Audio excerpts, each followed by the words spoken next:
जो हमारी main text हैं, जो घिरण्य संहिता हो गई, हठ योग प्रदीपिका हो गई, इसमें चंद्रवेदी प्राणायाम के बारे में एक्सप्लेन नहीं किया गया है, नहीं बताया गया है। लेटर बाद में इसको ऐड किया गया, क्योंकि पहले सूर्यवेदी था, उसका ऑल्टरनेट निकाला गया चंद्रवेदी, तो बहुत बाद में इसे इंट्रोड्यूस किया गया। प्रणाम, my name is Poli Parihar and I welcome you all to Sai yoga. आज के इस वीडियो में मैं आपको इंट्रोड्यूस करूंगी कि जो चंद्रवेदी प्राणायाम है वो क्या है, उसका अर्थ क्या है। जो चंद्रवेदी प्राणायाम है किसे करना चाहिए, मतलब उसके प्रिकॉशंस क्या हैं, कॉन्ट्राइंडिकेशंस क्या हैं। उसके बाद हम कवर करेंगे कि इसके बेनिफिट्स क्या हैं, कौन लोग इसे करके इसके द्वारा लाभ ले सकते हैं। फिर कवर करेंगे कि जो इसकी एंशिएंट साइंस है इसके पीछे की वो क्या है, और उसके बाद जो मॉडर्न साइंस है, जो स्टडीज़ हैं, जो रिसर्चेज हैं, वो क्या कहती हैं। फिर आएंगे हम टेक्निक पे, और बिगिनर्स किस तरीके से इसको आसान तरीके से कर सकते हैं। सबसे पहले बात करते हैं कि जो ये चंद्रवेदी प्राणायाम है उसका अर्थ क्या है। अब देखिए, चंद्रवेदी दो शब्दों से मिलकर ये बना है। चंद्र का अर्थ होता है लॉर्ड मून, जो एक तरीके से आप देखिए जो चंद्र है वो शीतलता को या कूलनेस को दर्शाता है। उसके बाद भेदीय भेदन, भेदीय भेदन का मतलब होता है पियर्सिंग, या किसी चीज का भेदन करना या छेदना उसको। जो चंद्रवेदी है उसका ये अर्थ होता है। अब हम बात करते हैं कि किन लोगों को इस प्रैक्टिस को करने से पहले कुछ चीज़ों को ध्यान रखना चाहिए और थोड़ी सी प्रिकॉशन बरतनी चाहिए। सबसे पहले जिन लोगों को फीवर है या बॉडी में कहीं प्रॉब्लम है या कोई इलनेस है, कोई डिजीज़ है, तब आप अपने डॉक्टर से एक बार कंसल्ट कर लें, उसके बाद ही इस प्राणायाम का अभ्यास करें। जिन लोगों का शरीर बहुत ज़्यादा ठंडा रहता है, शरीर में कंपन है, बहुत ज़्यादा ठंड लगती है आपको, तब आप इसका अभ्यास नहीं करेंगे, बॉडी बहुत ज़्यादा ठंडी है। मैं रिसर्च वाले पार्ट में पूरा एक्सप्लेन करूंगी आपको इसको कि रिसर्चेस में एक्चुअली क्या पाया गया है। इसके बाद जिन लोगों का जो माइंड है वो सेटल नहीं रहता है और आपको इसको करते हुए बहुत ज़्यादा घबराहट हो रही है, तब आप इसका अभ्यास ना करें। साथ ही साथ जिन लोगों को लो बीपी से रिलेटेड इश्यूज़ हैं वो लोग चंद्रवेदी का अभ्यास नहीं करेंगे। अब ये हो गए सारे प्रिकॉशंस। अब हम बात करते हैं कि इसके लाभ क्या हैं, कौन लोग इसे बड़ी आसानी से कर सकते हैं। जिन लोगों को एंजाइटी रिलेटेड इश्यूज़ हैं या जिन लोगों को पैनिक अटैक्स आते हैं, उन लोगों के लिए ये प्राणायाम बहुत लाभकारी है। साथ में जिन लोगों को चीज़ों में ध्यान लगाने में कंसंट्रेशन पावर बहुत ज़्यादा वीक है, उसमें भी हेल्प करता है। तीसरा, जिन लोगों को बहुत ज़्यादा घबराहट होती है, काफ़ी बार क्या होता है दोस्तों, अगर हम कोई शॉकिंग न्यूज़ सुन लें या बहुत खुशी वाला इवन माहौल हो, तभी हमारी जो ब्रेथ है, जो हमारी सांसें हैं वो चढ़ने लगती हैं या हल्की सी घबराहट होने लगती है। तो अगर हम इसका अभ्यास करते हैं तो जो वो घबराहट वाला एहसास हमें होता है उसको कंट्रोल करने में मदद करता है। हमारे दिमाग को शांत करते हुए हमारे पूरे शरीर के जितने भी सेंसेस हैं उनको कंट्रोल करने में बहुत मदद करता है। लास्ट में ये हमारे जो पैरासिम्पैथेटिक नर्वस सिस्टम है, जो बॉडी की कूल रिस्पॉन्स को दर्शाता है, उसको एक्टिवेट करने में बहुत मदद करता है। अगर वो एक्टिवेट होगा तो आपको एंगर इश्यूज भी नहीं होंगे, तो आपको एंगर इश्यूज को भी कंट्रोल करने में ये मदद करता है। अब हम आते हैं जो एंशिएंट साइंस है वो क्या है इसके पीछे की। जो ये हमारा चंद्रवेदी प्राणायाम है, जो हमारी मेन टेक्स्ट हैं, जो घिरण्य संहिता हो गई, हठ योग प्रदीपिका हो गई, इसमें चंद्रवेदी प्राणायाम के बारे में एक्सप्लेन नहीं किया गया है, नहीं बताया गया है। लेटर बाद में इसको ऐड किया गया, क्योंकि पहले सूर्यवेदी था, उसका ऑल्टरनेट निकाला गया चंद्रवेदी, तो बहुत बाद में इसे इंट्रोड्यूस किया गया। अब हम बात करते हैं मॉडर्न साइंस के बारे में। जो स्टडीज़ हैं उनमें ये पाया गया है कि अगर आप चंद्रवेदी प्राणायाम का अभ्यास रोज़ करते हैं और कम से कम 8 से 10 सेट करते हैं इसके, और ज़रूरी नहीं है बहुत लंबा करें आप, तो बहुत अच्छा रिस्पॉन्स मिला। जिन लोगों को हाई बीपी से रिलेटेड इश्यूज़ थे उन लोगों को बहुत हेल्प मिली। साथ ही साथ जिन लोगों को एंगर रिलेटेड इश्यूज़ थे उनमें भी हेल्प मिली। तो एक तरीके से आपका जो पैरासिम्पैथेटिक नर्वस सिस्टम है उसके एक्टिवेशन में बहुत हेल्प करता है। मैं पहले ही बता चुकी हूँ कि जो पैरासिम्पैथेटिक है नर्वस सिस्टम है वो किस चीज़ को दर्शाता है। चैनल को सब्सक्राइब ज़रूर कर दें अगर आपने अब तक नहीं किया है। अब हम बात करते हैं इसकी जो राइट टेक्निक है वो क्या है। पहली बात, जाना कैसे है, रुकना कैसे है और वापस कैसे आना है, ये तीनों चीज़ें बहुत इंपॉर्टेंट हैं। तो ये तीनों चीज़ों को ध्यान से देखें और वीडियो को एंड तक देखेंगे, तभी आप इन चीज़ों को समझ पाएंगे।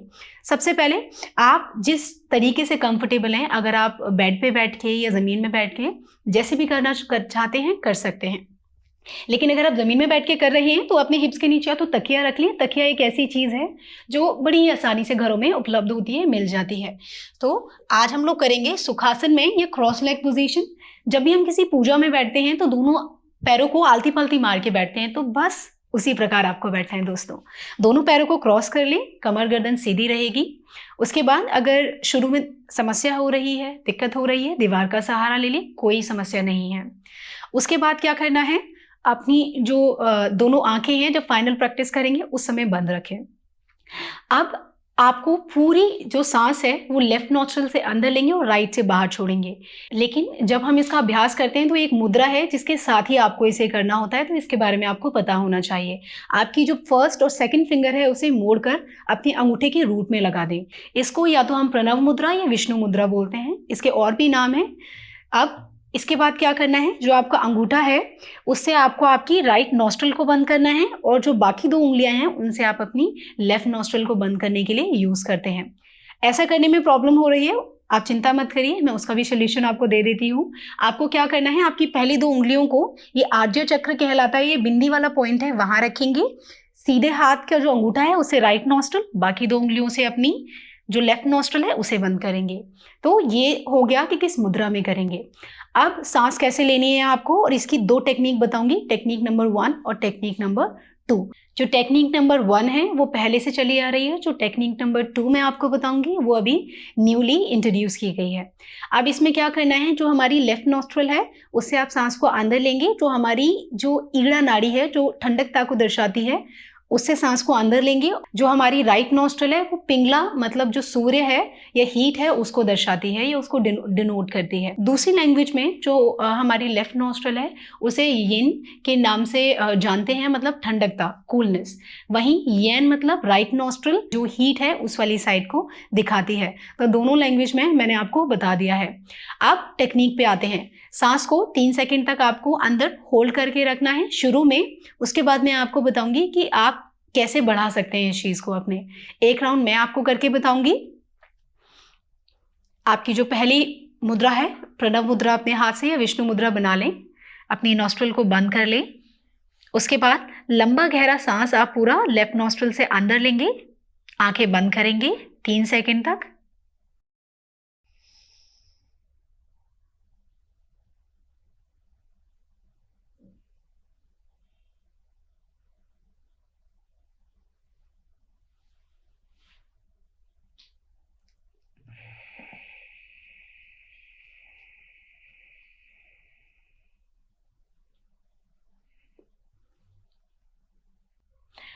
अगर आप कुछ लंबे समय तक इसका अभ्यास करते रहेंगे तो आप पाएंगे कि आपकी जो होल्डिंग कैपेसिटी है वो अपने आप बढ़ रही है। तो उसको बढ़ाने की कोशिश करें, लेकिन शुरुआत में ऐसी प्रैक्टिस नहीं करनी है आपको। अब आते हैं बिगिनर्स पे कि बिगिनर्स इसको कैसे कर सकते हैं। अगर आप बिगिनर हैं तो शुरू में ध्यान लगाना बहुत मुश्किल होता है, आंखें बंद करके करना मुश्किल हो रहा है तो आंखें खोल कर करें। लेकिन जो इन्वायरमेंट है आपके आसपास का वो शांत होना चाहिए और अपनी आंखों को एक जगह लगा लें। मैं एक राउंड आपको करके दिखा देती हूँ, यदि बिगिनर है तो आप कैसे करेंगे इसका अभ्यास। ये दूसरी मुद्रा है जो मैं आपको इंट्रोड्यूस कर चुकी हूँ, उसे करके दिखाऊंगी बिगिनर्स के लिए। वो बिगिनर इसी से शुरुआत करें। लंबा गहरा सांस,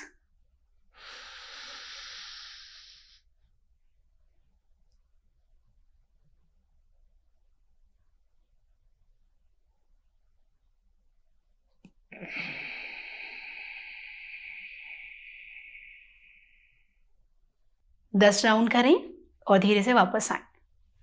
अब एक फाइनल तरीका है जो मैं आपको बताऊंगी। अगर आप एक्सपर्ट हो जाएं, इन 2-3 महीने आपको इनको करते हुए हो जाए, तो आप तीनों बंदों के साथ भी इसका अभ्यास कर सकते हैं, जिसे हम जालंधर बंद, जो हमारा चिन लॉक होता है जिसमें ठुड्डी को छाती से लगाते हैं, दूसरा उद्यान बंद जो हमारे जो एब्डोमिनल लॉक है उससे रिलेटेड है, और लास्ट जो हमारा है वो मूल बंद जिसे हम रूट लॉक बोलते हैं। इन तीनों के साथ आपको करके बताऊंगी। अब इसमें क्या होता है, लंबा प्रोसेस वही रहेगा सांस लेने का, लेकिन इसमें आने का और जाने का तरीका आपको बिल्कुल क्लियर होना चाहिए। अगर आप एडवांस प्रैक्टिशनर बनना चाहते हैं चंद्रवेदी के, तो इस चीज को बहुत ध्यान से देखिए आप। अब क्या करना है, सबसे पहले जालंधर बंद लगाएंगे, उसके बाद पेट की मांसपेशियों को अंदर और फिर ऊपर की ओर खींचना है, उसे हम उद्यान बंद कहते हैं। जो हमारा रूट लॉक है उसको आपको जो उसकी मांसपेशियां हैं उसे ऊपर की तरफ खींचे। वहीं सबसे पहले आप अपना रूट लॉक खोलेंगे, उसके बाद एब्डोमिनल या जो हमारा उद्यान बंध है उसे खोलेंगे, तीसरा जो आपका जालंधर बंध है चिन लॉक है उसे खोलेंगे। एक राउंड में आपको करके बता देती हूँ। आंखें बंद,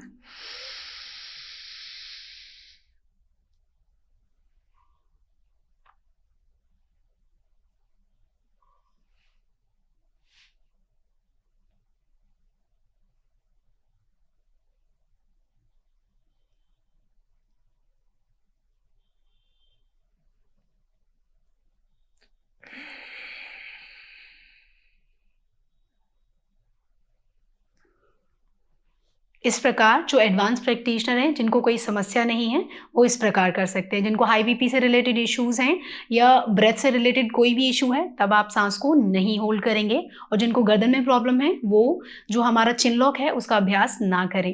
अब मैं आपको इंट्रोड्यूस करती हूँ technique number 2। Technique number 2 beginners बड़े आसानी से कर सकते हैं। इसमें क्या करना है, बस अपनी लेफ्ट नोस्ट्रल को बंद कर लें, लेफ्ट से ही सांस अंदर लेंगे और लेफ्ट से ही बाहर छोड़ेंगे। मैं एक राउंड आपको करके बता देती हूँ। दोनों मुद्राओं में से कोई भी मुद्रा आप लगा सकते हैं। आंखें बंद, कमर गर्दन सीधी।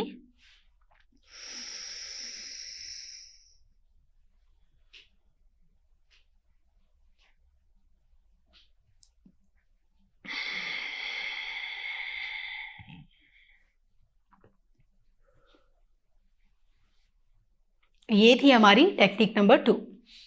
अगर आपको लगता है इस वीडियो में कोई ऐसी जानकारी है जो मैं नहीं बता पाई हूँ या मैंने स्किप की है और आपको कोई भी कंफ्यूजन है तो नीचे कमेंट करें, ताकि जब मैं दूसरा वीडियो लेके आऊँ तो आपके उन प्रॉब्लम्स को उस वीडियो के साथ आपको बता पाऊँ। योगा करना है, रोज करना है और साई योगा के साथ करना है। Have a sigh of relief.